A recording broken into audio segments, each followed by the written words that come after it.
Oi, pessoal, eu sou a Tatiane, jornalista aqui na Brali. Sou Heitor, faço parte do departamento de marketing aqui na Brali. Começamos agora mais um AbraliCast, Heitor. Hoje o nosso tema é super importante, que são os cuidados paliativos na oncohematologia. Isso aí, Tati. Nós estamos com dois convidados muito especiais aqui. Vou apresentá-los para vocês. Primeiro, a doutora Cecília Emerick. Ela é médica paliativista, hematologista e coordenadora do Comitê de Hematologia da Academia Nacional de Cuidados Paliativos, a ANCP. Então, seja bem-vinda, doutora. Obrigada pelo convite, é um prazer. Que bom, a gente fica feliz em receber vocês. E o doutor Paulo Novita, que é médico hematologista especializado em cuidados paliativos, e ambos são da BHH, né? Associação Brasileira de Hematologia, Hemoterapia e Terapia Celular. Então, seja bem-vindo, doutor. Muito obrigado pelo convite. Que É bom. uma honra estar aqui. A gente fica muito feliz e eu quero começar então com a pergunta aqui, para abrir a nossa discussão. O que são os cuidados paliativos de fato e como eles se aplicam na área da oncohemato? Vou começar, Manda tá bom? bala. Então, os cuidados paliativos, na verdade, eles são uma abordagem multidisciplinar, então uma estratégia de cuidado multidisciplinar. Então, envolvendo várias áreas da saúde, médico, enfermeiro, fisioterapeuta, psicólogo, que visam aliviar o sofrimento das pessoas que lidam com uma doença potencialmente incurável. A intenção do cuidado paliativo é buscar qualidade de vida para os pacientes. E aí, qualidade de vida é algo absolutamente subjetivo, cada um tem a sua percepção do que é qualidade de vida. Então, é uma área que trabalha muito com a individualização do cuidado. E acho que até pela própria definição é imprescindível, né, Mato? Né? A gente tem situações que, mesmo quando potencialmente curativas, né, doenças potencialmente curativas, a gente sabe que são trajetórias difíceis, né, com tratamentos complexos. Então, os cuidados paliativos são essa área de atuação que dão suporte para o cuidado hematológico acontecer de uma forma mais tranquila, assim. Acho que é isso, né, Paulo? Perfeito. E que devem estar disponíveis para adultos e para crianças. Acho que isso é uma coisa muito importante de ressaltar. A gente teve 2020, se não me engano, a última atualização da Organização Mundial de Saúde com relação à definição de cuidados paliativos, e pontuar que é uma abordagem também importante para a criança, eu acho que foi uma grande sacada, assim, porque é uma população que acaba ficando muito excluída desse cuidado, né? Até por conta, às vezes, de interpretações equivocadas do que é o cuidado paliativo, né? Então, importante. E também o cuidado paliativo abrange não só o paciente, mas também os familiares dos pacientes. Perfeito. Eu acho que é outro ponto que é fundamental, né? Porque no processo de adoecimento, não é só o paciente que fica doente, a família também adoece, Sim. né? Sim. Exato. E tem toda aquela questão na oncohemato em específico, em algumas situações, existem internações que são super prolongadas, o paciente acaba ficando super isolado por questões de imunidade super baixa e tal. E isso gera um estresse também para o familiar absurdo, né? Então o cuidado paliativo, ele ajuda a diminuir o sofrimento do familiar também. Sim, as próprias recidivas, né, da doença, né? O transplante de medula óssea. Exatamente, exato. O transplante é a área que a gente mais tem evidência, assim, robusta, né, na literatura consolidada, do benefício do cuidado paliativo junto na hematologia, assim. É no transplante que a gente tem os grandes estudos representativos e significativos, assim, do benefício dessa abordagem conjunta, né? E não só para o paciente que está, não só para o processo da internação e controle de sintoma e tudo mais, mas também no impacto para o sobrevivente, né? O que a gente vê hoje é que, num acompanhamento até 6 meses depois do transplante, uma diminuição dos índices de depressão, ansiedade e transtorno do estresse pós-traumático.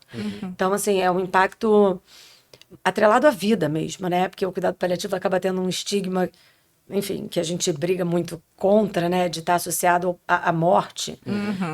Quando, na verdade, é uma estratégia para a gente otimizar ali a nossa qualidade de vida e o processo, inclusive pós-doença, pós-tratamento, né? Então, são muitos benefícios. Esse é a nossa missão enquanto médico paliativista e hematologista, é justamente desmistificar a ideia de que cuidado paliativo é sinônimo de cuidar de fim de vida, tá? Sim. Então, puxa, todas as nossas ações como médicos hematopaliativistas, é uma especialidade nova que eu criei agora,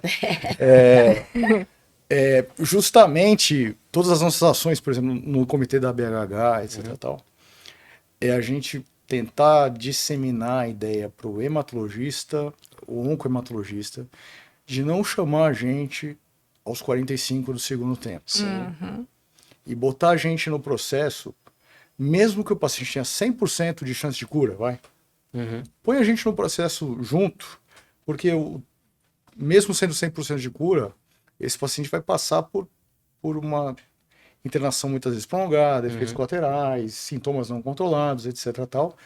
E a gente imagina, né? A Cecília pode complementar, ela tem uma experiência super bacana com isso, que a gente vai ajudar o paciente a passar por isso e enfrentar tudo isso e fazer o transplante e quem sabe conseguir passar por tudo com menos sofrimento.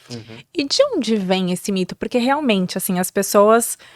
aqui na Brada a gente também tenta trabalhar muito isso, porque de fato, quando a gente pensa em cuidado paliativo, muita gente associa com esse momento de, então quer dizer, essa pessoa vai morrer e aí ela só vai tomar um remedinho para ela ficar melhor, e a gente já entendeu aqui que não é isso. Mas de onde que veio isso, assim? Por que essa associação tão grande com a morte? Porque é parte importante do nosso trabalho.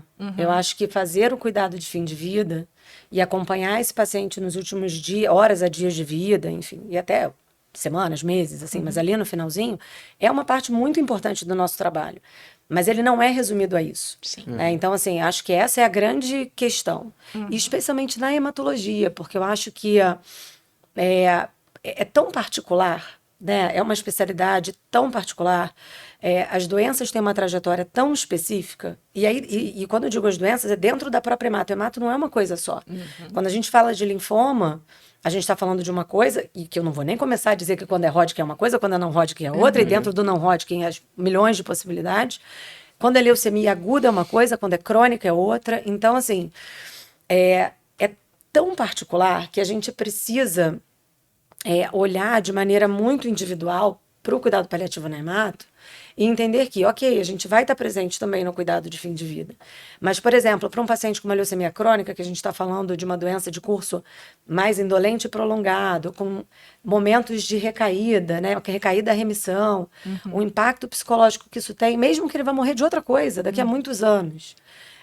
O nosso compromisso é com o alívio de sofrimento. E o sofrimento, ele não é só físico, ele não vem só da morte, né, ou da perspectiva da morte.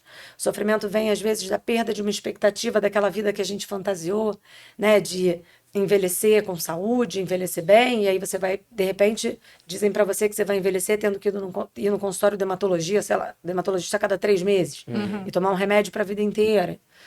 Então, são nuances, eu acho, né, das grandes síndromes oncohematológicas ali, que a gente tem muito a acrescentar desde o começo.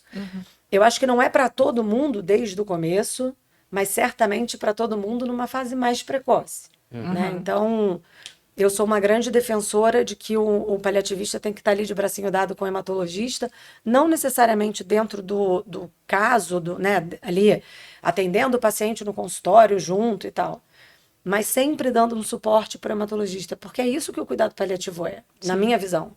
Né? Eu atuo praticamente exclusivamente com cuidado paliativo, assim, atualmente, e especialmente dentro da hematologia e do transplante, e o nosso, assim, a gente está ali para servir ao paciente e ao colega, né? Então, para poder dar esse suporte, dar esse toque de quando que faz sentido a gente entrar. Não precisa estar, assim, né, o tempo todo ali agarrado no doente, porque a gente, hematologista, fica agarrado no doente, né, do início, assim, até curar e depois e para sempre, porque é uma relação muito forte, né, um vínculo muito especial, assim, que o hematologista tem com o paciente, né, Paulo? Assim, é uma coisa muito única. Acho que só quem, eu falo sempre isso, só quem induziu uma leucemia aguda, naqueles 45, 60 dias de internação, vendo o doente todo dia, dividindo as angústias, as vitórias, e fazendo aquelas medulas e comemorando junto e tal. Só a gente sabe, né? A gente e os pacientes, assim, o que se constrói nesse período. Então, é muito particular e, às vezes, não cabe uma terceira pessoa mesmo. Assim, às vezes, não cabe um paliativista ali dando pitaco numa relação que é tão profunda, assim. Mas é importante ter essa pessoa no backup ali, sabe? Para poder olhar de fora, trazer percepções de uma área de atuação que tem a sua expertise, né? E que tem um olhar um pouco diferente. Então, eu acho que a gente tem que caminhar junto. Tá. Essa é a sacada. Mas Perfeito. vem daí, vem desse lugar de... é que você tinha perguntado, né? Por que essa confusão? Sim, Porque é parte do trabalho. tá. E acho que começou assim. Quando começou lá atrás na oncologia, começou daí para mais, sabe? Então começou do finalzinho e depois se expandiu para o começo. Eu acho que é isso. Entendi. Historicamente, o cuidado paliativo surgiu como tratamento exclusivo de fim de vida. Tá. E também, mas a partir do momento em que a gente percebeu que alívio de sofrimento não é só alívio de final de vida, eu acho que a coisa vem expandindo para fases mais precoces. E a ASCO, a Associação Americana de Oncologia Clínica, ela tem uma recomendação bem clara para os pacientes com tumores sólidos, câncer de pulmão, câncer de estômago, ovário, mama. E fala, olha, se o paciente tem uma doença avançada, coloca o paliativista na jogada precocemente. Essa recomendação, eu acho que ela não existe formalmente das sociedades hematológicas, né? Mas a gente vê tanto o benefício de cuidado paliativo nesses cenários onde um paciente está enfrentando uma doença ameaçadora à vida, tal, que pra gente que percebe esse benefício é meio intuitivo que esse paciente esteja com a gente mais precocemente, e é o que as evidências têm apontado para a gente, por exemplo, no transplante, que é uma modalidade de tratamento curativa, Sim. né? E que a gente está percebendo o benefício da gente atuar junto.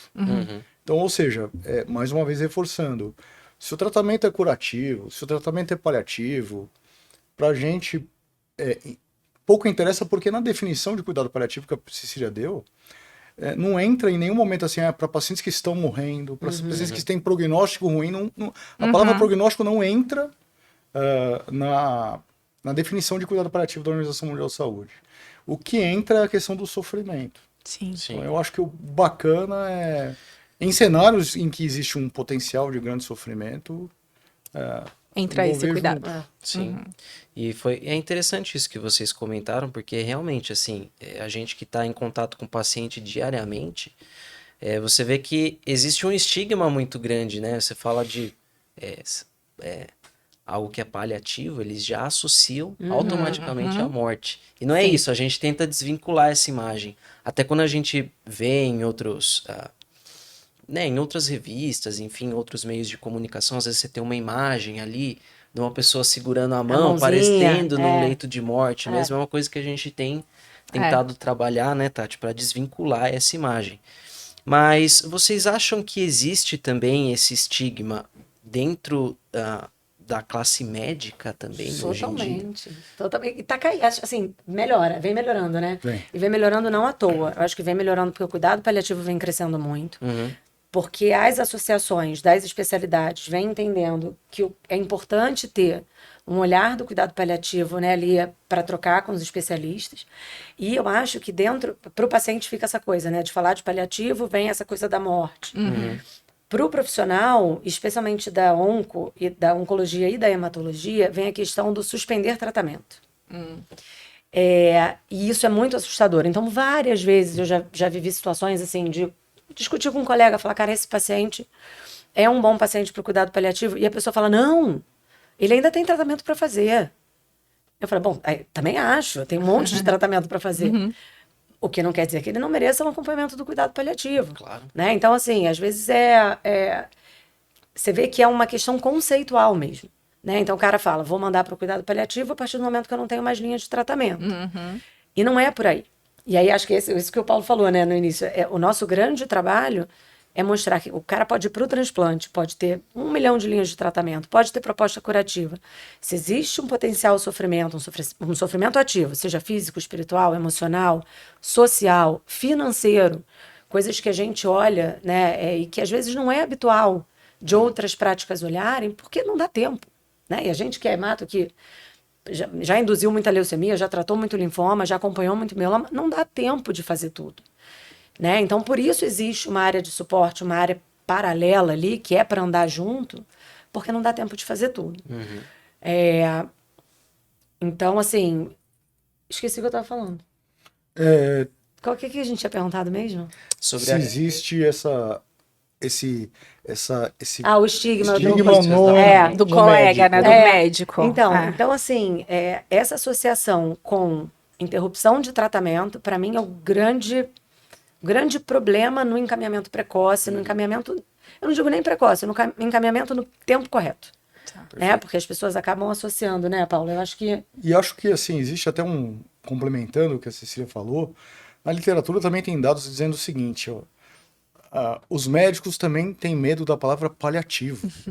E os pacientes têm medo da palavra paliativo. E tem um trabalho muito legal de entrevista com médicos transplantadores a respeito de cuidados paliativos, que os médicos falam assim, ó, se mudar o nome de paliativo para equipe de suporte, melhora Acabou. tudo. É. Então, pra gente que é paliativista, pode chamar de suporte, pode chamar de Zezinho, Pode chamar pode de... chamar de qualquer coisa. Só chama. É Mas só chama, chamar. chama a gente que a gente Sim, vai estar sim. junto, entendeu? É para complementar, né? É isso. E muitas vezes o que a gente faz é suporte mesmo. Não é paliativo nessa questão carregada do final de vida, etc, etc, etc. Então, se o nome paliativo é uma barreira para encaminhamento, ok, não tem problema. Troca. Só trocar o nome. E sabe o que é interessante? Voltando a esse vínculo, né, muito grande que o hematologista tem, né, com o paciente. Às vezes, não é raro a gente ter um paciente que não quer expor a sua fragilidade, o seu sofrimento, para proteger o seu médico. Não é raro. Né? A gente tem pacientes, eu me lembro, enfim, alguns casos assim de pacientes falando para mim, né? Eu não quero que você pense que eu vou desistir, mas eu tô cansado, mas essa quimioterapia tá pesada demais e tal. Então, às vezes, eles poupam o médico. Isso é totalmente real. E aí, quando você tem uma equipe de suporte que está ali de fora, né, complementar, é um espaço em que o paciente, às vezes, traz questões que ele não leva para o hematologista. E aí, isso facilita a nossa conversa enquanto time mesmo, né? De a gente poder levar, falar, olha, é uma questão importante. O sofrimento financeiro é outra coisa, que às vezes não surge na relação direta ali, porque você tem um médico que está fazendo o melhor para você, que está correndo atrás das melhores terapias, dos melhores remédios. E às vezes você tem que bancar algumas coisas, né? Tem que pagar por algumas coisas. Sim. E o sofrimento financeiro às vezes não aparece. E vai aparecer com a gente, né? No cuidado paliativo, porque é uma equipe de fora. E aí a nossa oportunidade de acionar o serviço social, que é uma área que é super importante estar junto com o cuidado paliativo, para a gente buscar caminhos para esse paciente. Então a gente faz essa coordenação de cuidado com demandas que às vezes não chegam para o médico assistente, né? E vão chegar para a gente. Sim. E na prática, tô aqui, enquanto vocês falam, tô aqui pensando como é que funciona isso na prática. Então, vocês dois são médico-hematologistas. Então, a minha primeira pergunta é, para ser um paliativista, tem que ser médico? Ou outra profissão da área da saúde também pode ser paliativista? Feita essa pergunta também, a próxima é como é que é na prática. Então, o paciente vai para uma consulta com vocês, precisa ter um hematologista, vocês podem receitar um medicamento, por exemplo, como é que funciona? Posso falar? Por favor. Existem especializações para várias áreas da saúde em cuidado paliativo. Então, você pode ter uma enfermeira especialista em cuidado paliativo, fisioterapeuta, para vários. Existem formações multidisciplinares. Ok. Né? Então, sim, várias áreas da saúde podem ter a especialização. Como funciona na prática varia de centro para centro, de serviço para serviço. Ok. Então, você tem desde serviços ambulatoriais, em que você tem um médico hematologista atendendo no ambulatório, e o paliativista também. Então, o médico pode encaminhar para o ambulatório do cuidado paliativo. Existem serviços hospitalares, então você tem um paciente que está internado. O médico pode acionar o paliativista da casa para passar, né, dar um parecer, ou às vezes até acompanhar um paciente. Então, enfim, depende, né? Depende de como aquela instituição se estruturou para fornecer o cuidado. Ok. E a gente é prescritor também. Então, como a gente atua nas duas áreas, né? Então, a gente pode tanto prescrever um tratamento quimioterápico, sem problema nenhum, quanto prescrever medicações de controle de sintoma. Na verdade, assim, a nossa grande também busca é que todo mundo saiba fazer o cuidado paliativo básico. Todos os médicos hematologistas, oncologistas consigam fornecer o cuidado paliativo básico e o especialista fique reservado para os casos mais desafiadores. Porque a gente sabe que a gente não tem profissionais especializados suficientes para atender a demanda de cuidado paliativo que a gente tem.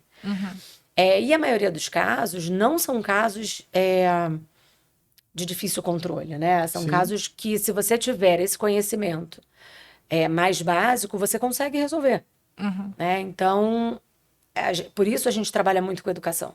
Tanto dentro da Academia Nacional de Cuidado Paliativo, dentro da BHH. Assim, a gente trabalha muito com educação dos profissionais, educação dos pacientes, como a gente está falando aqui, porque faz diferença. Se você tem esse conhecimento básico, você consegue fazer isso de uma maneira contínua. E aí, quando precisa, ou quando chega num momento mais desafiador, o especialista entra. Mas é muita gente envolvida para fazer um bom cuidado paliativo. Sim. E é legal falar que assim, como a gente trata de vários sofrimentos, né? Físico, espiritual, psíquico, social, financeiro, conceitualmente, cuidado paliativo é um cuidado multidisciplinar. Ou, na verdade, que a gente gosta de falar mais transdisciplinar, que dá ideia de horizontalidade, de importância, né? Então, é óbvio que um médico sozinho não dá conta de cuidar de todos esses sofrimentos. A gente precisa de equipe multi. Precisa minimamente de uma enfermeira e de uma psicóloga, minimamente. Uma equipe de cuidados paliativos, eu acho que só pode ser chamada de equipe de cuidados paliativos se tem pelo menos um médico, um enfermeiro e um psicólogo. Ok. Agora, pode ter TO com especialização em cuidado paliativo, físio com especialização em cuidado paliativo, fono com especialização em cuidado paliativo, nutri. Aí faz uma diferença. E faz assistente social com Imagino. especialização em cuidado Nossa. paliativo. E, cara, quanto mais profissionais... E é engraçado, porque quando a gente fala de cuidado paliativo, e a gente entende que a nossa abordagem é para tratamento de sofrimento, faz muita diferença ter uma equipe multi com uma formação para tratar de sofrimento. Com esse tá? olhar, né? Com esse olhar. Muita diferença. Faz muita diferença. Porque daí você pega, por exemplo, a Nutri, que ela flexibiliza muito mais uma dieta para um paciente que, poxa, o cara tá internado há não sei quantos dias e fala que queria tomar um sorvete, toma o seu sorvete, não tem problema aqui. O que você precisa? Vamos tentar adaptar, né? Ou numa situação, eventualmente, de fim de vida, sabe? Então, a gente se torna muito mais, não sei se a palavra correta é maleável, mas a gente consegue se adaptar muito mais e mesmo desapegar um pouquinho das nossas certezas acadêmicas, fisiológicas, etc, tal, em prol da diminuição do sofrimento. Sim. Eu acho isso muito legal, assim, né? E é muito recompensador fazer esse trabalho em conjunto quando tá todo mundo pensando, sabe? Sim. Todo pensando, pô, esse cara é assim assado, essa mulher é assim assado, como é que a gente vai conseguir ajudar dessa maneira? Então, quando você tem esse entrosamento da equipe, cara, é sensacional. É o assim. mundo ideal. É um mundo ideal.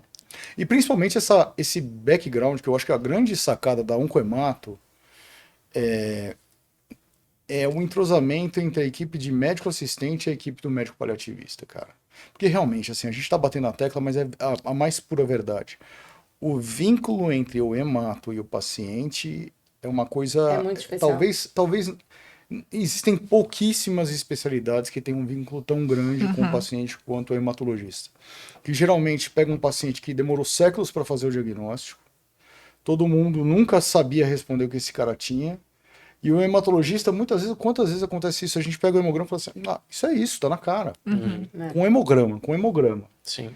E daí o paciente já fica assim, mas como assim você sabe que eu tenho? Sei, você tem isso por causa disso, você vai tratar assim assado, vai ter que internar por causa disso, esse cara, pum, interna e fica 45 dias internado, a gente vê esse cara todo dia e o cara sai melhor Sim. do hospital e a gente se torna, o hematologista vira um grande nome da medicina desse cara. E daí esse cara chega no hospital e numa situação de emergência, de pronto-socorro, e ele fala assim, eu sou paciente do hematologista.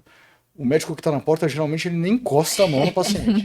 Fala, você é paciente da doutora Cecília? Sou. Então espera um pouquinho. Doutora Cecília, eu tô com uma paciente sua aqui. O que ela tem? O que ela tem? Não sei. Ela é sua paciente, ela é sua paciente.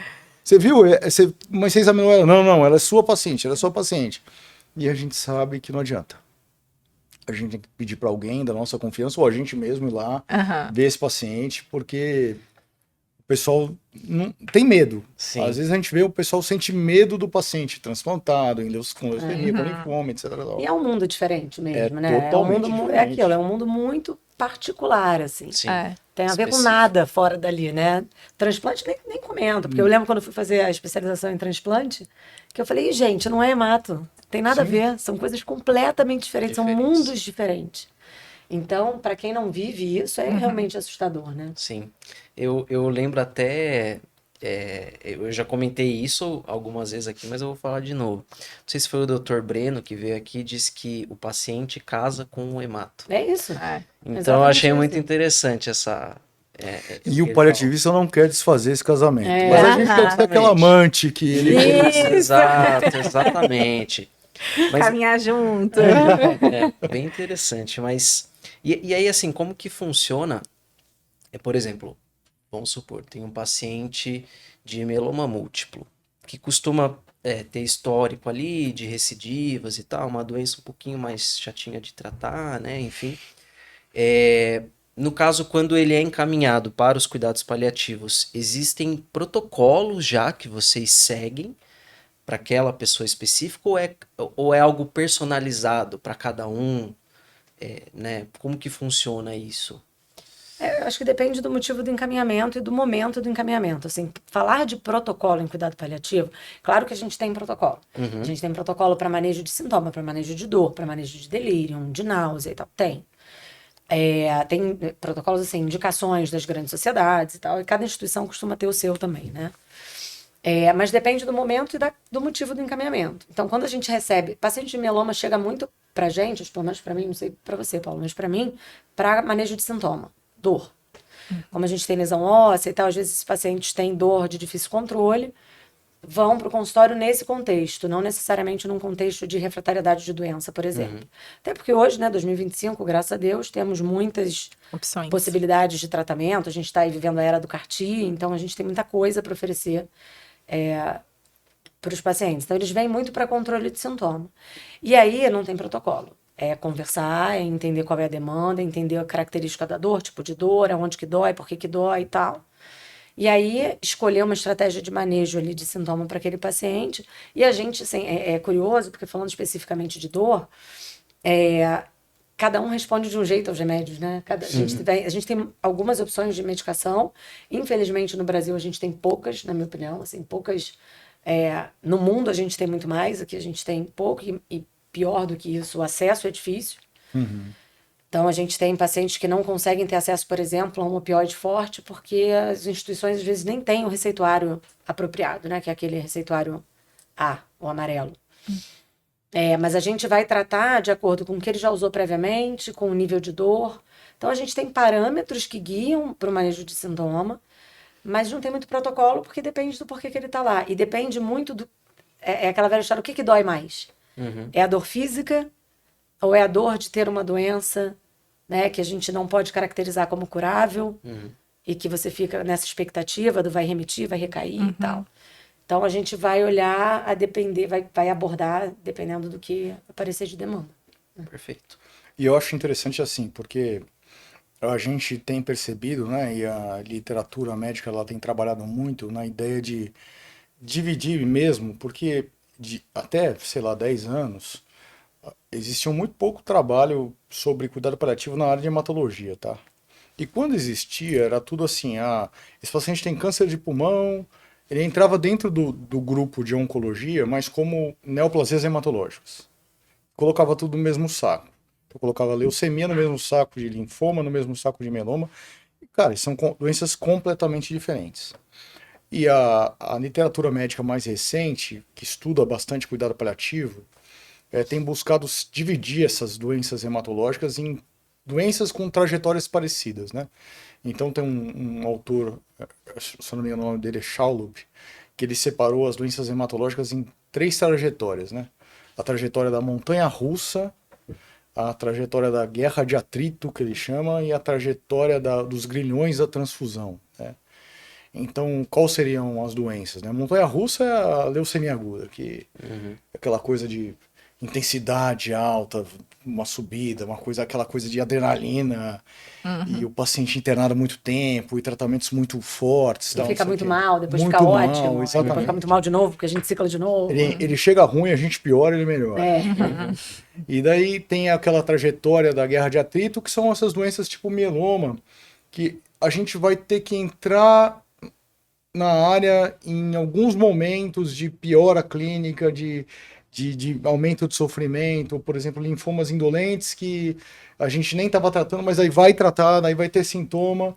E engraçado que, e também os grilhões da transfusão, que são aquelas doenças com altas dependência transfusional, as mielodisplasias, as falências medulares, em que o paciente fica dependendo de transfusão para melhorar de sintoma. É engraçado que ele propõe uma abordagem diferente de cuidado paliativo para cada paciente. Então, na montanha-russa, o paliativista desde o início. Agora, naqueles pacientes, por exemplo, com mieloma, talvez não seja necessário, de fato, o paliativista estar junto, se o paciente está bem cuidado e melhorando na primeira linha, mas em algum momento coloca o paliativista na jogada, quando precisar. É o entra e sai, né? É A o gente entra e chega sai. ali, de repente, para apagar um incêndio, sai. Perfeito. E aí depois fica. Perfeito. O que a gente não gosta, que a gente luta contra, é chamar a gente somente na hora em que não tem nada para fazer. Não tem mais nada para fazer. Né? Até porque o nosso trabalho também depende de vínculo, tá? O nosso trabalho também depende de confiança. Então, para a gente cuidar de sofrimento, aquela pessoa tem que ter o mínimo de vínculo com a gente para poder conseguir se abrir com a gente. Claro. Sim. Né? E se a gente entra numa fase muito tardia, construir esse vínculo com um paciente que já não está falando direito, já não está conversando direito, já é muito difícil também. Com certeza. Então a gente gosta de estar junto para, sei lá, para às vezes conhecer o paciente mesmo. Só para a gente não ser uma pessoa estranha naquele caso, sabe? Perfeito. E hoje se fala muito sobre esse cuidado centrado no paciente, mas esse assunto é mais recente, na verdade, porque eu acho que essa parte do científico, do medicamento, enfim, sempre falou mais alto, mas na prática, porque é isso, assim, a gente vai para congresso, a gente ouve muito, o cuidado centrado no paciente, olhar o paciente para além da doença, fala muito, mas na prática, vocês acham que é assim que tem caminhado mesmo nos centros de saúde, ou ainda não? Ainda falta esse olhar para além realmente da doença e da quimioterapia que o paciente precisa fazer, por exemplo? Eu acho que a gente está caminhando para isso. Eu acho que cada vez mais a gente tem esse olhar, acho que todo mundo. Essa é a base do cuidado paliativo. Então, assim, para a gente isso não é nenhuma novidade. Exato. Né? Eu me lembro até quando eu fui fazer minha formação lá atrás, lá no Sírio, em 2014, que começaram a falar, né, o que era cuidado paliativo e tal, e eu perguntei para o nosso mestre, né, Daniel Forte, que é, assim, mais uma vez, a Ivete Sangalo do cuidado paliativo, celebridade incrível. Eu falei, mas qual a diferença disso para boa medicina? Porque para mim isso é boa medicina, né? E aí é de se pensar, é isso mesmo. Então, quando a gente fala de cuidado centrado na pessoa, é boa medicina. É o olhar que a gente tem que ter. E é a partir da pessoa que a gente vai promover as estratégias de cuidado, né? A partir do que é importante para ela, do que é prioridade para ela. Sim. E é claro que a gente tem que ter protocolos e diretivas e orientações gerais para guiar a gente. Mas é a partir das preferências daquela pessoa que a gente vai pegar aquele protocolo que é para todo mundo e falar, bom, então para essa aqui a gente vai por esse caminho, para aquela a gente vai por outro e tal. Então acho que a gente está indo, acho que a medicina está se encaminhando para isso. Muitas entraves no caminho, acho que o próprio mercado de saúde é uma questão, Exato. né? Difícil, muito difícil. E aí, falando tanto do público quanto do privado, eu acho que a gente tem muitos desafios, né, para lidar com o mercado, porque tem algumas coisas, né? Primeiro que o mercado ele tem que ser sustentável. Então, a gente precisa usar os nossos recursos de maneira racional. Sim. E é um tabu gigante falar de dinheiro e de finanças dentro da medicina. Da oncohemato nem se fala, né? Assim, porque parece que a gente está querendo economizar, né? Mas não é sobre isso. Assim, o sistema tem que ser sustentável. Sim. E a hematologia é uma especialidade muito cara. Então, isso verdade. tem que ser debatido, né? Então, quando a gente fala da hematologia, especialmente o cuidado, os tratamentos que a gente oferece, eles têm que fazer sentido, né? Não dá para ser uma coisa assim, eu vou tratar porque, sei lá por quê, né? Vou fazer, acho que não vai resolver, acho que não vai ter efeito, porque a gente, né, vê isso às vezes. Acho que não vai ter efeito, mas eu vou fazer porque é a última coisa que tem. E não é. Tem um monte de coisa que a gente pode fazer do ponto de vista de deixar aquela pessoa viver bem, né? Mesmo que não seja possível tratar, mesmo que aquele, não, sei lá, a última linha de tratamento disponível não seja benéfica para ela, Sim. né? Então, eu acho que a beleza do cuidado paliativo é falar de todas essas complexidades, sabe? Isso que é interessante. Exato. Eu acho que tem um artigo que já tem um tempo já em câncer de pulmão, que foi um artigo que meio que balançou bastante a questão do cuidado paliativo e colocou o cuidado paliativo muito em evidência, porque era um trabalho que comparava pacientes que recebiam cuidados paliativos versus pacientes que não recebiam cuidados paliativos com câncer de pulmão metastático. E o resultado do trabalho, assim, mostrou que os pacientes que receberam cuidados paliativos receberam menos quimioterapia do que os que não tinham esse cuidado e viveram mais. Olha, Olha aí, interessante. muito importante. Então, assim, o que é legal você mostrar? Que às vezes a gente ainda não tem esse dado em oncoemato, tá?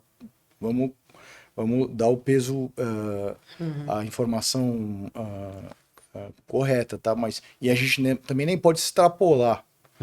Mas a ideia de que o cuidado paliativo, que é um cuidado centrado na pessoa, conseguiu diminuir o número de tratamentos e as pessoas ainda assim viveram mais tempo, significa que às vezes não tratar ou tratar mais menos benéfico. é melhor do que tratar. Sim, sim. Exato. Você diminui a toxicidade e a pessoa vive mais. Provavelmente aqueles pacientes estavam tendo complicações associadas ao tratamento. Exato. E mais do que isso também, além do marcador de sobrevida, que não era esperado no estudo, foi um achado, a qualidade de vida melhorou. Então, eles viveram mais e melhor. Então, Com menos depressão, com menos ansiedade, com maior percepção de qualidade de vida geral. É um estudo super bem desenhado, muito bonitinho, assim. Então é isso, às vezes menos é mais, né? E a gente se apega nessa coisa de eu tenho que oferecer alguma coisa no sentido de terapia modificadora de doença. E, na verdade, talvez o que você tenha que oferecer é controle de sintoma, acolhimento, Sim. respeito às preferências, deshospitalizar. Porque às vezes o que essas pessoas querem é ir para casa, não querem, né, se sujeitar a um tratamento internado nas últimas semanas a meses de vida.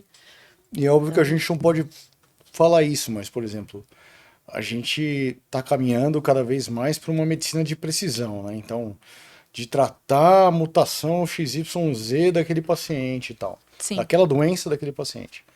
Mas a gente ainda é muito apegado, por exemplo, a protocolos rígidos. Então vai fazendo D1, D8 e D15. E, puxa, será que é todo mundo que precisa de D1? A gente não sabe. A gente não sabe. Às vezes um cara, sei lá, tem uma mutação, metaboliza uma determinada droga num determinado tempo. E a gente não sabe. Então, talvez a gente cause, em alguns cenários... Tudo isso é extrapolação, não existe nada de oficial, hein, gente? Não fiquem achando que a gente é contra fazer as coisas nos dias, não, a gente é a favor. Mas a gente talvez em determinados cenários possa estar causando mais toxicidade, enfim. Sim. Mas que, lógico, o respeito ao protocolo ainda é o princípio. Mas é isso, é o olhar para além da doença e do medicamento. Sim. Que é óbvio que é essencial tratar com medicamento, enfim, mas tem tantos outros cuidados que vão ser tão essenciais quanto, né? E que vão ajudar o paciente. Então... E assim, eu acho que essa reflexão é importante, sabe? Porque eu acho que às vezes a gente fica muito, o que é isso? A gente está numa era de muita coisa nova, né? E surgindo coisa nova o tempo inteiro, e isso é fantástico. Sim. E a gente vê mudanças absurdas na trajetória de doença. Se a gente olhar 10 anos atrás, a oncologia, a hematologia, é outra coisa. Outra coisa. Né? É outra coisa.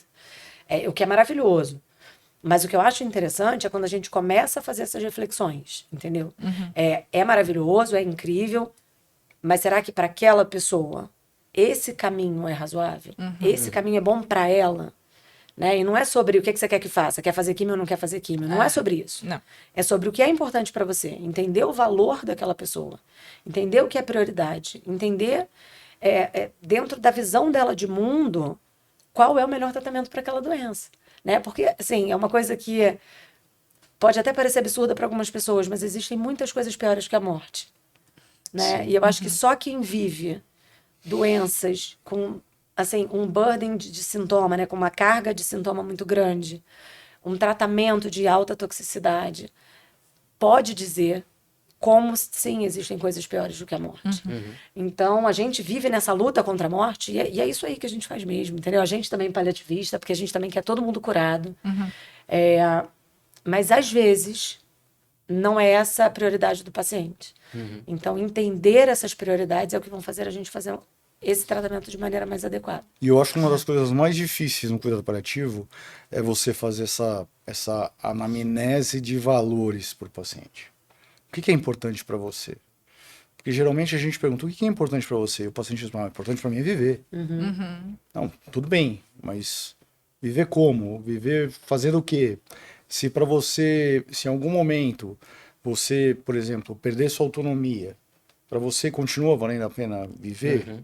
E é muito difícil a gente colocar isso de uma maneira que o paciente não ache que isso é o que vai acontecer com ele. A gente trabalha muito com probabilidade, você entende? Sim. A gente brinca, né, que assim, a gente tem que ter o plano A e o plano B.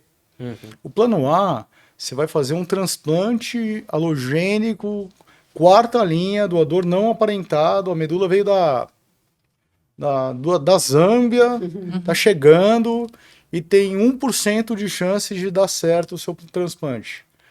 Cara, ok. Tudo bem, tem 1% de chance de dar certo. Vamos atrás desse 1%. Vamos conversar sobre os outros 99%, que é o que pode dar errado? Sim. Entendeu? A gente não tá aqui para tirar a esperança de ninguém. Até porque não se tira a esperança. E pelo contrário, eu acho que é dar a esperança de que, independente de ter ou não uma proposta curativa, existe um caminho de qualidade. Existe um caminho de cuidado que vai garantir que essas pessoas tenham uma vida digna. Sim. Mesmo com limitação. Porque a gente não tem, assim, tudo tem um limite, né? Assim, a medicina tem um limite. O cuidado paliativo também tem os seus limites. Mas a dignidade, que também é um conceito muito individual, e por isso a gente tem que fazer essa anamnese, né, tão profunda, a gente pode ir atrás dela até o final. Isso é infinito, né? Então... Para vocês, assim, vocês falando me vem à cabeça, assim, deve ser muito complexo para vocês e para qualquer profissional que trabalhe com cuidados paliativos, porque vocês têm como metrificar algumas coisas, né? Vocês têm os dados ali e tal, mas tem muitas coisas que é subjetivo, né? Então, como que você faz esse manejo? Como que você vai fazer uma abordagem, talvez, de uma finitude, né? De uma morte? Então, deve ser muito complexo isso, né? Mas sabe o que eu acho, Heitor? Assim, para a gente bypassar essa complexidade, só tem um caminho, que é estar junto. Sim. Acho que a premissa básica é estar junto do doente e ter curiosidade. Eu acho que um bom paliativista, ele é curioso, assim. A gente acaba sabendo umas coisas da vida dos pacientes, né? Que, assim, é uma grande conversa, assim. A consulta de cuidado paliativo é uma consulta longa. E, às vezes, as pessoas não entendem. Porque tem doença no hemato, que num dado momento, que você tá com tudo controlado, é meio checar um exame ali e manter medicação e segue o baile. Cuidado paliativo nunca vai ser assim. Nenhuma consulta é assim. Porque tem sempre uma coisa nova, assim. E a gente está sempre perguntando e cavucando e querendo entender como as coisas estão. E como é que tá o filho. E como é que tá o marido. E como é que foi, como é que era a tua relação com teu pai. É uma coisa meio psicanalítica. Assim, vira e mexe, alguém pergunta para mim, você é psicóloga? Porque a gente vai fazendo umas perguntas. Ontem eu estava com um colega médico, paliativista, amigo meu, que falou, outro dia me perguntaram se eu era padre. Porque a gente vai entrando numa questão de espiritualidade mesmo, né? Que nada tem a ver com religião. Né? Mas assim, o que é sagrado para você e tal. E ele falou, me perguntaram se eu era padre. Então eu acho que é assim que a gente vai bypassar esses desafios, sabe? De falar de finitude, de pegar em certos lugares que são difíceis de falar, estando junto, assim, e sendo muito honesto. E sendo honesto, inclusive, quando a gente não sabe o que fazer. Ou quando a gente também está com medo. Porque a gente fica com medo pra caramba. Quando a gente tem um paciente que a gente está acompanhando, uma leucemia aguda, que a gente tem a expectativa de curar, e esse doente recai, é horrível pra gente também.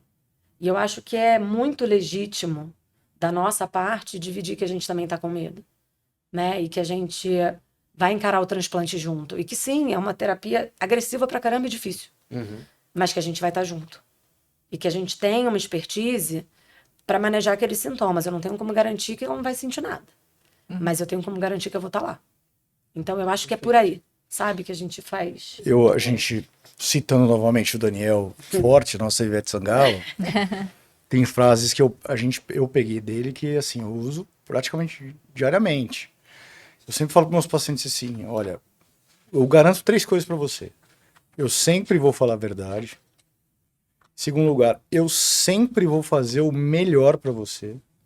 Eu vou buscar fazer o meu melhor para você. E em terceiro lugar, independente do que aconteça, a gente vai continuar se vendo e vai continuar... eu vou continuar cuidando de você. Se você sair daqui bem, curado, etc, tá ótimo, você vai ficar feliz, eu vou ficar feliz. Se as coisas derem errado, a gente continua tratando de você. E é engraçado isso, porque o hematologista, ele também sabe a história do paciente, ele também conhece o pai, conhece a mãe, conhece o irmão, Vai no casamento. conhece... Cara, o hemato também conhece a família do paciente. Sim. E o paliativista, ele também vai conhecer, mas a gente fica mais perguntando, puxa, como é que será essa relação? É um outro olhar, eu acho, sobre a família, sobre o que traz, porque a gente está buscando sempre sofrimento, né? E a relação familiar é, puxa, a perda, né? Da convivência familiar, a perda, a chance, o cara traz pra gente assim, um sentimento que é a saudade do que ele não vai viver. Então, poxa, e se eu morrer agora? Puxa, e meu filho, como é que vai ficar? Minha mãe, como é que vai ficar? Então, a gente tem muito esse olhar da relação familiar e conhecer o paciente, porque para a gente traçar estratégias que sejam boas para aquele paciente, não adianta, a gente tem que entender quem que é aquele indivíduo, o que ele faz. E as pessoas acham que é meio contraditório a gente ser hemato e paliativista, né? Porque o hemato tem uma fama de obstinado, e de tratar até o último e tal. E, na verdade, eu acho que até por essa característica que o Paulo está falando, o hematologista é um potencial excelente paliativista, assim. Ele só falta a cutucada, entendeu? Ele tem que ser mordido pelo Só um bichinho, empurrãozinho um ali, né? empurrãozinho. Porque a base do cuidado paliativo está lá no hemato. É porque eu acho que culturalmente é uma especialidade que não teve mesmo. A gente não tem na formação. Agora está começando a ter. Graças a Deus, assim. Mas os melhores paliativistas que eu conheço, sem puxar sardinha pro nosso lado, mas já puxando, São os hematos. são os hematos, cara. São os hematos, porque vem desse lugar, né? Desse lugar de Porque profundidade. o hemato, ele é um obsessivo compulsivo pelo paciente dele. Ele é. Não tem jeito. A gente percebe essa gente- relação por aqui Cara, na Abrali sim. também. Você chama um hematologista, qualquer hematologista aqui. Fala, pô, eu conheço um amigo que tratou com você, fulano. Ah, fulano que tem isso, fulano aquilo. Cara, ele sabe todo mundo. Ele sabe todo mundo. Sim. Tá?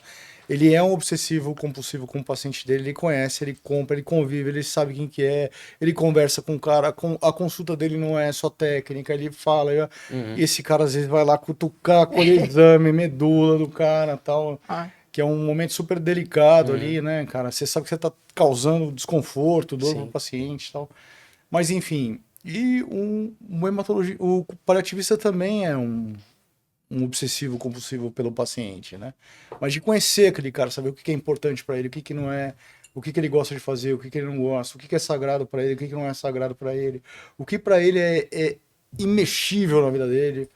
Olha, não interessa, eu vou ficar 60 dias aqui internado, eu vou ficar, pelo amor de Deus, me deixa um notebook para eu continuar trabalhando, que trabalhar é o que eu preciso. Beleza, ok. Sabe o que é legal? Que eu acho muito interessante. E eu pergunto isso direto para os hematologistas amigos e tal. Perguntar para o hematologista o que é inaceitável para você. Se você tivesse uma doença oncohematológica, o que é inaceitável para você? E as respostas são fantásticas. Porque aí você fala, mas por que você faz isso com o seu doente?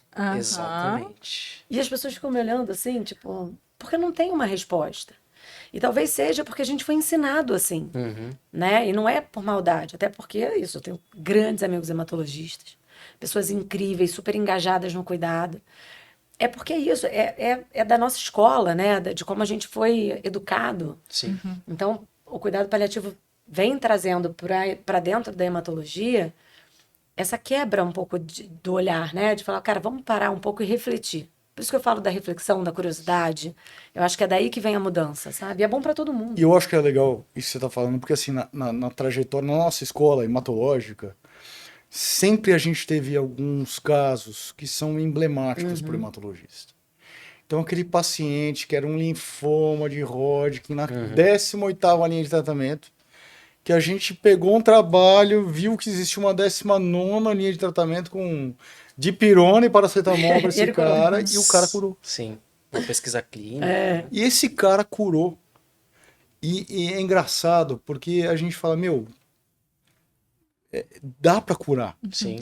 Vou Dá tentar, né? Então, tentar. um trabalho que uma médica paliativista super famosa, El Jawari, o nome dela, ela publica muito, e ela fez uma série de entrevistas com médicos hematologistas a respeito de cuidado paliativo. E ela fala assim que as respostas desse trabalho são maravilhosas, juro.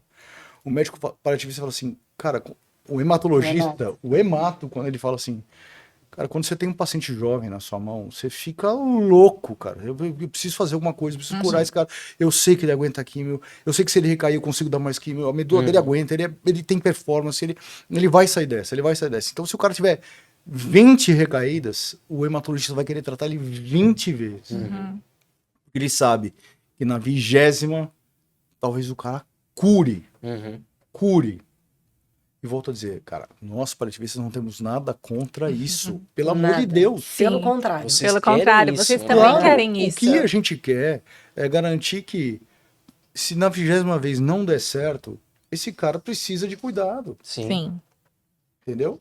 com certeza. Isso falando em cenário de fim de vida. A Sim. gente está falando que nas 19 vezes que ele tratou, ele precisa de cuidado do sofrimento dele também. Exatamente, ele vai claro. sentir dor, né? E é engraçado que, é claro que isso não é uma regra, mas paliativistas que não vêm da hematologia e não têm esse contato tão próximo com o hemato, às vezes acham que a gente enlouqueceu, né? Porque às vezes vem falar com a gente, você acredita que o hemato fez isso e tal? Eu falo, claro que eu acredito. Ainda bem que ele fez, Se ele tem não que fazer. fizesse, eu ia atrás dele. Isso, tem que tratar, que loucura. Porque é diferente, né? Então, tem também o outro lado, né? Do paliativista que não vive a hematologia, não necessariamente não tem a especialidade só, mas assim, não viveu, não participa ali. E acaba não entendendo essas nuances, e aí dá essa etiquetada no paliativista, no hematologista de obstinado, que louco, né? E tal. Agora o cara tá lá no CTI, fazendo químio entubado. Sim. Aí você vai ver um linfoma com uma mega massa mediastinal que para sair do tubo tem que fazer químio. Vai murchar a massa. Entendeu? Então, assim, tem umas coisas, por isso que eu acho muito legal a gente ter cada vez mais hematopalis, né, no mundo, assim, porque a gente consegue ir trazendo esse olhar para os dois lados. O olhar do cuidado paliativo para o hemato e o olhar do hemato para o paliativista. Que é Perfeito. importante. E é né? importante que está surgindo trabalho sobre cuidado paliativo em hematologia. E assim, tem algumas coisas que são colocadas, né? Então existem marcadores de assistência ruim no fim da vida, por exemplo. Então, isso é uma coisa que é meio consagrada na literatura médica. Então, o paciente oncológico que procurou pronto-socorro nos últimos 30 dias antes da vida, fez quimioterapia nos últimos 15 dias de vida, morreu dentro da UTI, morreu entubado, isso é considerado Transfusão. transfusão, má assistência, qualidade ruim de morte para o paciente. Mas daí você pergunta para todos os médicos hematologistas se eles concordam com aquilo, os hematologistas falam, algumas coisas aí eu acho que eu acho que Porque não, ele tá hein, cara?" tentando Sim. até a última Não, e gota. pela natureza da doença, às vezes você precisa fazer. Sim. Assim, a gente já teve um caso de um paciente com linfoma T cutâneo que tinha muito prurido, assim, uma coceira absurda no corpo inteiro, por doença, e que a gente fazia todos os tratamentos possíveis, ele não melhorava, isso era um foco de sofrimento gigante. Ele estava nos últimos dias de vida e ele morreu fazendo quimioterapia. E tinha que morrer fazendo quimioterapia, e a gente conversou sobre isso, é controle de sintoma. Sim. Ele só vai melhorar da coceira se tratar a doença. E aí, quando você vai botar lá no indicador, é um ofensor, né? Sim, Porque, né, assim, fez lá quimioterapia, morreu fazendo química, que absurdo. Não é um absurdo, é controle de sintoma. A hemato é particular. Eu sou a grande defensora de que a gente tem que criar indicador de qualidade de morte para o paciente hematológico. perfeito. Tem que ser Diferente, diferente. Transfusão é outro dilema. Transfusão em fim de vida é um troço que a gente não tem muita evidência, né? Os estudos são todos de qualidade ruim, porque é difícil. Como é que você vai fazer um estudo de qualidade com um troço que é tão nobre, né? Um negócio que você doação e tal, é difícil. É super questionável a transfusão em fim de vida, mas existem patologias dentro do hemato que também é muito difícil você falar que você não vai transfundir ali no final, no último mês de vida, né? Assim, tem nuances aí dessa história que acabam botando o hematologista como um cara que não sabe fazer um cuidado ali de fim de vida, dos últimos dias, as semanas de vida, quando na verdade é a particularidade da doença. Sim. Então é outra coisa que o cuidado paliativo precisa brigar ali Sim. para ajudar a hematologia, né? De criar indicadores, separar os indicadores, porque são coisas diferentes. Sim, perfeito. E quando a gente pensa em cuidados paliativos no Brasil, e aí trazendo acho que mais para um cenário de saúde pública mesmo, porque o Brasil é imenso, são muitos Brasis dentro de Brasis, a gente sabe que região norte e nordeste, por exemplo, tem muita dificuldade em diferentes tipos de acesso, com os cuidados paliativos é parecido? A gente tem muita diferença, né? A gente tem a Academia Nacional de Cuidado Paliativo fez agora recentemente um atlas, né, do cuidado paliativo no Brasil. Está fazendo agora uma nova, tipo, um censo, né, assim, para entender onde é que a gente tem cuidado paliativo. A região norte é disparada a região mais carente, né, dos serviços de cuidados paliativos. No Nordeste a gente tem grandes serviços de cuidado paliativo. Ainda bem. Eu acho que a gente fica mais no Brasil, se eu não me engano, norte com certeza é que tem menos. Mas é aquela história, né? Tudo muito concentrado no Sudeste. Sim. Então, a gente tem em São Paulo a maioria dos serviços. E aí, o que é o serviço também, né? Porque, às vezes, é um médico só, né? Então, você tem, mas você só tem um cara. E aí, em outros lugares, você tem já uma estrutura mais robusta, com equipe multi e tal. Então, é muito desigual, Tá. né? Mas está crescendo. Eu acho que a grande vantagem é que está crescendo. Quando você compara a avaliação anterior da NCP, você teve um crescimento gigante, Que assim. bom. É. Que importante, né? Essa Mas evolução. é de se destacar que a gente tem que brigar pelo cuidado paliativo de qualidade, tá? É. Porque nessa questão de cuidado paliativo, pode haver muita concepção errada do que é cuidado paliativo. Então, é óbvio que as ações de educação em cuidado paliativo tem que estar aumentando e dar acesso a todo mundo. A Cecília colocou uma coisa muito importante no começo, que é talvez não seja necessário tanto a gente investir em equipes especializadas de cuidados paliativos, mas sim num bom cuidado paliativo básico, né? E que isso vai trazer a grande diferença, na verdade, na formação do médico que está saindo, o generalista, por exemplo. Que é o grande investimento da Política Nacional de Cuidados Paliativos. A gente teve, né, agora, recentemente, finalmente, a Política Nacional de Cuidados Paliativos, né, assim, oficializada, que busca isso, assim, você ter os especialistas ali como grandes coordenadores de cuidado e investimento total em cuidado paliativo básico, atenção primária, né, de começar lá na porta de entrada do sistema de saúde. Está começando, né? A gente vai começar a ver agora a política ser implementada no Brasil, mas é um passo gigante, gigante, né? Então, a nossa expectativa é de crescimento do cuidado paliativo e de ampliar o acesso. Ótimo. Sim, que bom. A gente fica muito feliz. Os pacientes também Também, agradecem. os pacientes também agradecem. Isso aí, pessoal. Nós estamos chegando no fim aqui da nossa gravação. Eu queria que vocês deixassem uma mensagem para os pacientes que vão ser submetidos aos cuidados paliativos, né? Familiares também que vão passar por um protocolo ali, que vão ter esse casamento com o hemato e o amante, né? Que é o médico paliativista. Então, qual que é a mensagem que vocês deixam para os pacientes? Eu acho que a grande mensagem conta com a gente, sabe? Tenha no paliativista um grande parceiro e acho que essa mensagem é para o paciente e para o hematologista. É para todo mundo, Perfeito. sabe? Sem medo, sem estigmas, porque o cuidado paliativo está ali para ajudar e tem o potencial de fazer muita diferença, né? E boa sorte para todo mundo, porque é uma trajetória difícil, mas cheia de aprendizados, cheio de possibilidades. E o cuidado é infinito. Assim, o que a gente pode proporcionar de cuidado, de acolhimento e de parceria é infinito. Acho que é isso. Perfeito. E nós não somos sinônimos de cuidados de fim de vida. Show. Tá? Eu acho que isso é o mais importante. Se o teu hematologista falar assim, olha, eu vou te encaminhar para o cuidado paliativo, se ele fizer isso precocemente, não significa que você está morrendo. Nós também cuidamos da fase final de vida, é importante saber isso, mas nós não nos restringimos a esse cuidado. e que a nossa grande missão é controle de sintomas e cuidado do sofrimento, tá? Então, não tenham medo do cuidado paliativo. Pelo contrário, eu acho que nem o hematologista precisa ter medo de encaminhar, nem o paciente precisa ter medo de ir. Você não vai encontrar, dificilmente você vai encontrar um paliativista que na primeira consulta vai sentar na sua frente e falar assim, você quer morrer em casa? Você quer morrer? Não vai acontecer isso, eu garanto para você. Provavelmente ele vai falar, e aí, tudo bem? Como é que você é? O que aconteceu? Me conta a tua história. É isso que ele vai começar. Me conta a tua história, me fala de você. Geralmente é assim que é a nossa primeira consulta. Perfeito. Então, sempre quando vocês lembrarem de cuidados paliativos, pensem no suporte. É isso. Isso. Muito bom. Perfeito. Então, pessoal, a gente agradece muito a participação de vocês. E é isso, né, Tati? Sigam as isso. nossas redes, façam os acessos, né, nas revistas. E se você puder, também faça uma doação para a Abrale. A gente vai estar com o Pix disponível no site. Então, é isso. É isso, e se inscreve aí no nosso canal para vocês continuarem acompanhando esse e outros Abralecasts também. Obrigada, doutora Cecília, obrigada, doutor Paulo, e até mais, gente. Obrigada. Até mais, obrigada a pessoal. vocês. Tchau. Obrigada.